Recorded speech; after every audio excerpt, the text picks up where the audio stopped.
नमो नमः बच्चों, स्वागत है आप लोगों का सायन एजुकेशन सर्विस लिमिटेड पे। चलिए नेक्स्ट प्रॉब्लम पे। A uniform cylindrical rod of length L, cross section A and Young's modulus Y is acted upon by forces as shown in figure. The elongation of rod is। तो यहाँ पे देखिए बोल रहा है कि एक सिलेंड्रिकल रॉड है, ठीक, और दोनों साइड से फोर्स लग रहा है। यहाँ पे आप ये देख के मत सोचिएगा कि एक साइड आपका 3F फोर्स लग रहा है, एक साइड आपका 2F फोर्स लग रहा है, तो ये अनबैलेंस्ड फोर्स होगा। ये अनबैलेंस फोर्स नहीं है, क्योंकि आपका यहाँ पे भी आपका फोर्स लग रहा है। तो ऐसे कैसे देखिएगा, जैसे मान लीजिए लेफ्ट साइड आपका 3F फोर्स लग रहा है और राइट साइड कितना लग रहा है, ये 2F प्लस आपका F लग रहा है, तो ये भी आपका F हो गया। तो ये बैलेंस्ड फोर्स है। बैलेंस फोर्स है मतलब आप पे इस पे आपका आप मतलब ये मूव नहीं करेगा, मतलब एक्सेलरेट नहीं करेगा, ठीक।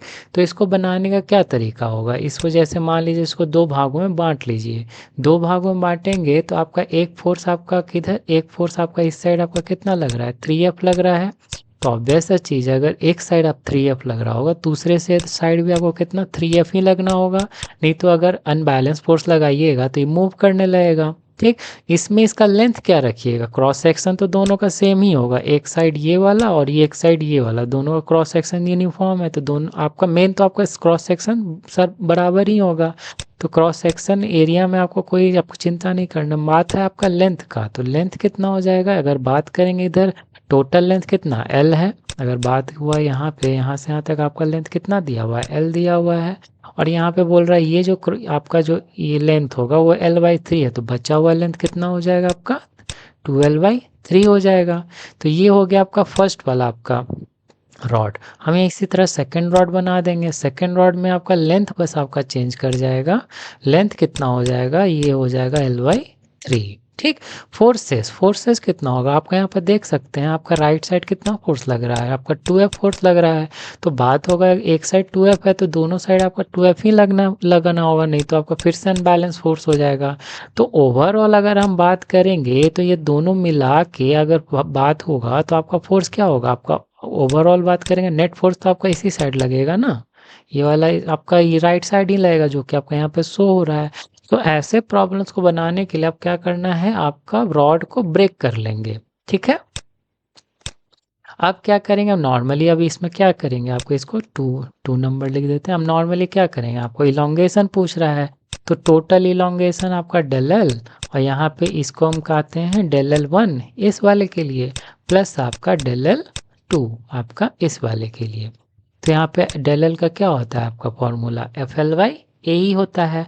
तो F आपका कितना लग रहा है, F आपका यहाँ पे 3F लग रहा है, तो 3F। लेंथ आपका कितना हो जाएगा, लेंथ आपका यहाँ पे 2L/3 हो जाएगा, डिवाइडेड बाय AE। ए तो आपका दोनों का क्रॉस सेक्शन सेम ही है, तो A और E आपका Y, यहाँ पे Y से डिनोट किया तो आपका Y हो गया, ठीक। तो ये आपका डेल L1 हो गया। डेल L2 के बारे में बात करेंगे तो यहाँ पे आपका कितना 2F हो गया। लेंथ कितना हो जाएगा, लेंथ आपका L/3 हो जाएगा। एरिया दोनों का सेम ही था, एरिया ये ए, और रॉड तो एक ही है, तो यंग्स मॉडुलस तो दोनों का सेम ही होने वाला है, ठीक। अब इसको क्या कीजिएगा, अब इसको आपका सिंप्लीफाई कर दीजिए। तो यहाँ पे क्या बचा, यहाँ पे बचा F12/AY। यहाँ पे क्या बचा, यहाँ पे 2/3 FL/AY, ठीक। इसको जोड़ दीजिए, जोड़ेंगे तो क्या होगा, ऊपर यहाँ भी 3 डालिए, यहाँ भी डिनोमिनेटर सेम। नॉर्मली आप ऊपर क्या कीजिएगा, आप नॉर्मली ऐड कर सकते हैं, तो 2 × 3 आपका 6 हो जाएगा, +2 आपका 8 हो जाएगा, तो 8FL/3AY, यही आपका आंसर हो जाएगा। आई होप सो आप लोग को क्लियर हुआ होगा। तो मिलते हैं नेक्स्ट क्वेश्चन में। अगर आप लोगों को मेरा पढ़ाया हुआ अच्छा लगा, so do like and subscribe.